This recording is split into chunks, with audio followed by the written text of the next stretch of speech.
Imagine this.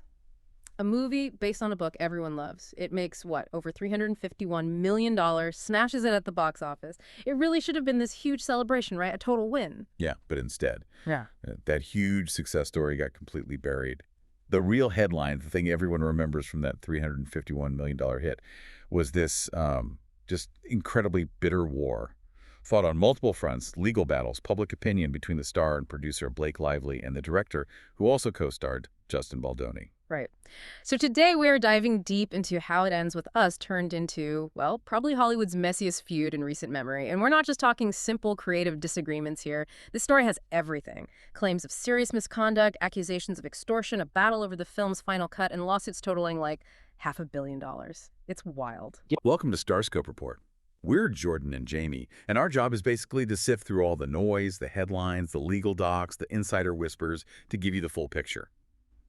We cover Hollywood drama, shifts in the music industry, those influencer scandals that just blow up online, red carpets to social media fights. We get into the stories behind the fame. And today, yeah, we're looking at this It Ends With Us saga. What does this massive implosion tell us about, celebrity power today, about who really calls the shots on set and how Hollywood tries to manage or maybe mismanage a crisis when things go this wrong? Let's start at the beginning, how this sort of dream team up laid the groundwork for, well, total creative warfare. Well, the tension was almost baked in from the start, you could argue. This whole thing began as a real passion project for Justin Baldoni. His company, Wayfarer Studios, they picked up the rights to Colleen Hoover's novel way back in 2019.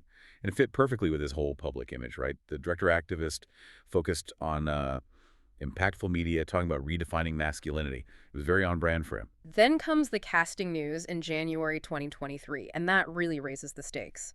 Blake Lively is on board as Lily Bloom. Colleen Hoover herself calls her the Dream Lily. Big endorsement. Huge. And crucially, Hoover also asks Baldoni himself to play Ryle Kincaid, the, let's be frank, challenging, abusive male lead. So now he's not just the director shaping the vision, he's literally the face of this really difficult character in the adaptation. Right. And early on, everything looked perfect. You had these interviews, Baldoni calling Lively a powerhouse, saying how much she brought to it. Lively sounded thrilled. It was the classic Hollywood harmony narrative. Two A-listers, big brands, coming together for this important story. Looked great on paper. But those two A-list brands, they represent really different ways of working in Hollywood, don't they? Absolutely. Baldoni's brand is tied up in the message, the why behind the film. Yeah. But Lively, her brand, for years now, has been about having control. She's not just a movie star. She's a producer. She runs businesses. She directed that Taylor Swift video. She's known for being hands-on, really hands-on. And you started hearing whispers from the set pretty quickly, didn't you? That these different approaches were causing friction. Yeah, anonymously, crew members started talking. Contrasting styles.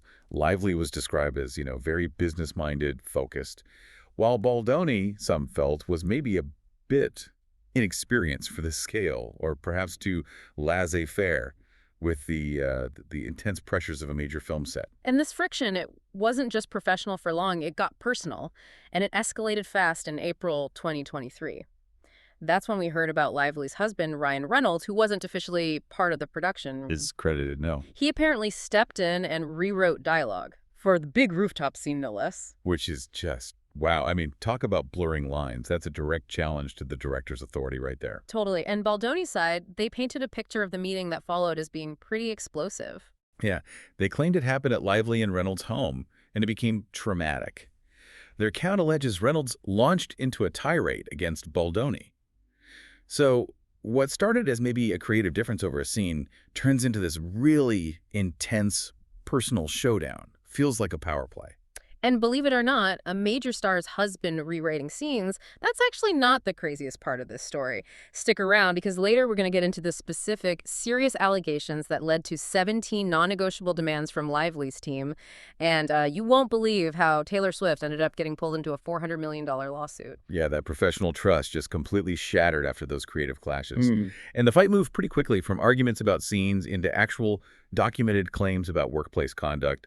Things got legal fast. Okay, let's get into the heart of it then. The allegations that led to this huge ultimatum from Lively. Her legal filings laid out this pattern of behavior that her team argued created a hostile work environment. What were the main claims? They were really serious. Lively alleged that Baldoni talked frequently about his past struggles with pornography addiction and also about his sexual conquests in ways she found deeply uncomfortable and inappropriate for the workplace. Okay. She also claimed there was non-consensual physical contact, Hmm. specifically like improvised kissing during takes that she hadn't agreed to beforehand. Right. And it wasn't just Baldoni named in these, was it? No, the claims extended to producer Jamie Heath. He co-hosts Baldoni's Man Enough podcast, interestingly enough.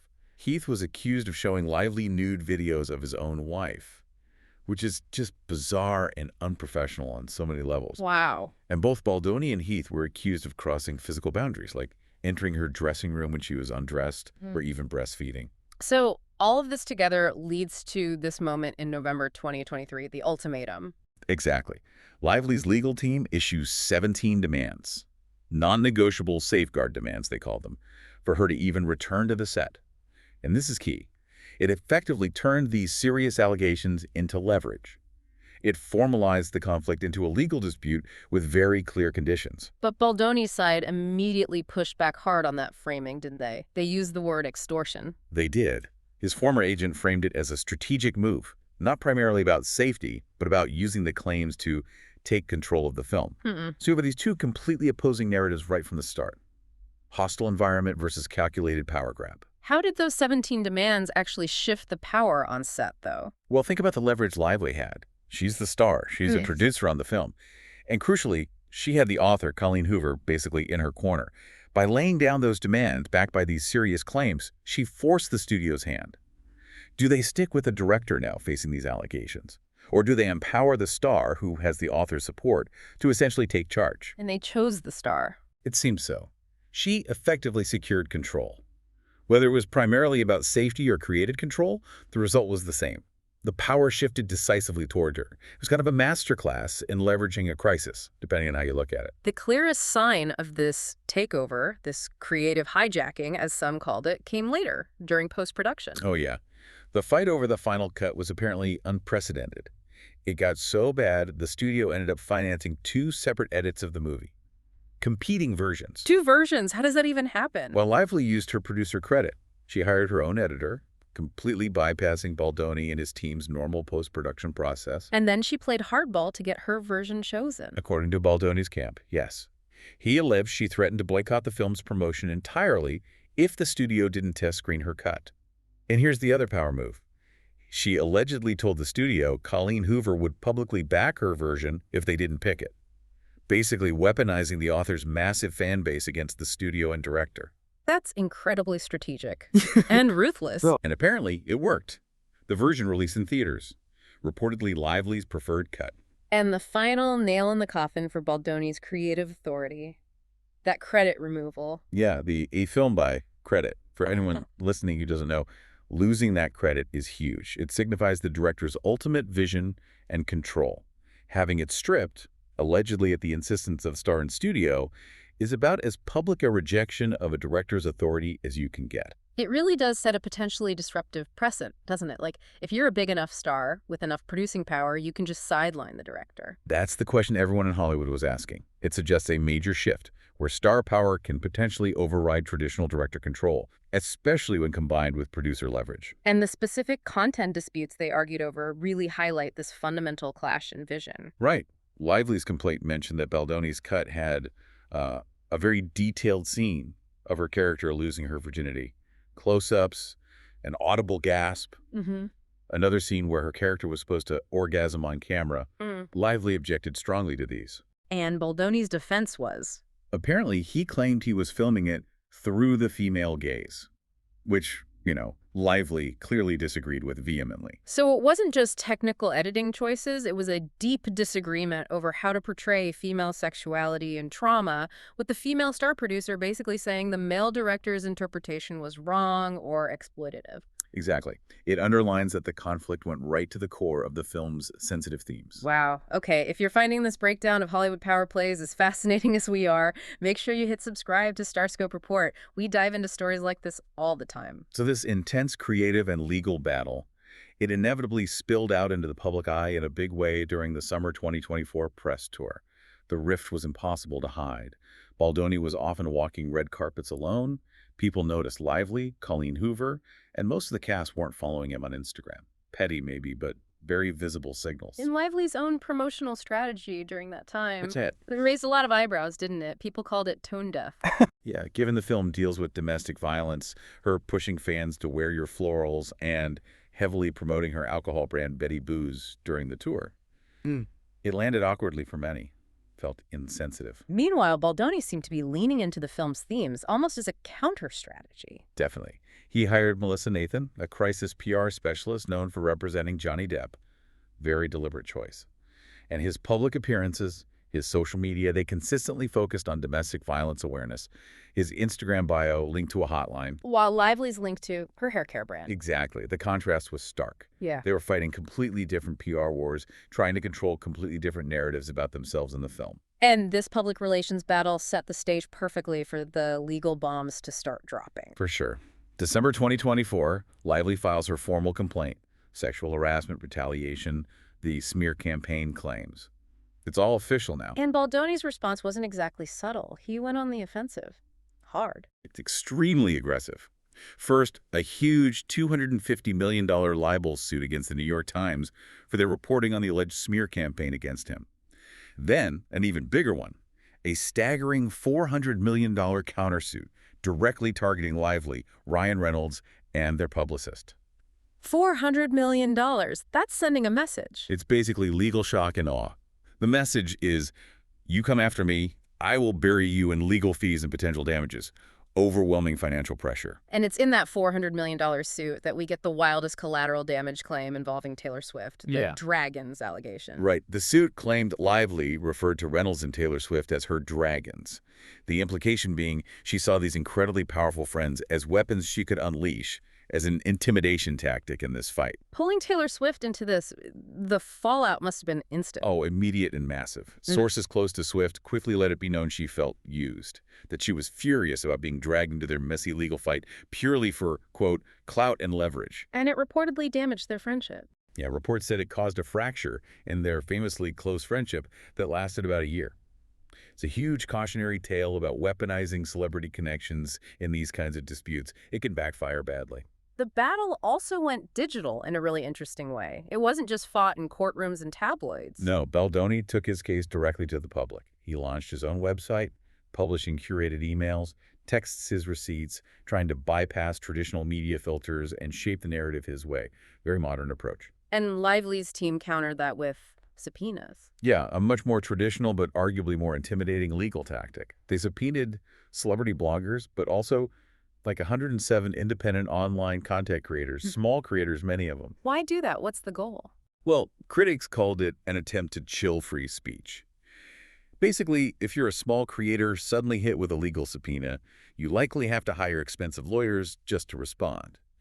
It can effectively silence voices that might be supporting Baldoni's side or criticizing Lively simply through the threat of legal costs. It's a way to control the online conversation through intimidation. So with all this legal firepower from Baldoni, these massive lawsuits, where do things actually stand now? Well, here's the crucial update. Despite how aggressively he fought back, a judge actually dismissed Baldoni's lawsuits against Lively, Reynolds, and the New York Times. That was in June 2025. So his countersuits failed. They did. However, Lively's original lawsuit against him, the harassment and retaliation claims, that's still moving forward. It's reportedly scheduled for trial in March 2026. So this isn't over. Wow. And maybe the best summary of this whole mess came from the judge overseeing it. Yeah, the judge made this observation about the obnoxiously long amended complaints filed by both sides, calling them basically a public performance. A public performance. That says it all, really. It confirms what it looked like from the outside. This was as much about winning in the court of public opinion, using the legal system for optics and leverage, as it was about actually winning in court. So as we wrap this up, the audience, you listening, you're kind of left with these two totally conflicting stories, aren't you? Is Blake Lively this courageous woman who used her significant power to stand up to alleged misconduct, to fight for a safe set and protect the integrity of her character? Or is she, as Baldoni alleges, a highly controlling producer star who maybe exaggerated claims or weaponized very serious allegations purely to win a creative power struggle? Yeah. To seize control of a $351 million film and publicly diminish the director. The truth feels Permanently murky, lost in the spin. Completely. And maybe the real legacy of the Endless Saga is this new playbook it provides for modern celebrity warfare. The fight isn't just in court anymore. It's on Instagram, it's on dedicated websites, it's in the comment sections of gossip blogs. It's completely decentralized. And in that kind of environment, objective truth becomes almost impossible to find, doesn't it? It's all narrative control. Yeah, it really is. And it leaves Hollywood with this huge question. When you have A-list stars with this much producing power and brand influence, what real authority does a director have if things go south? How do studios handle this precedent where star power combined with savvy legal and PR moves can just completely override the traditional creative hierarchy? It's a tough one. You've been listening to Starscope Report, where Jordan and Jamie uncover the stories shaping Hollywood, music, and pop culture. Thanks for tuning in, and don't forget to subscribe for more stories that keep the stars shining.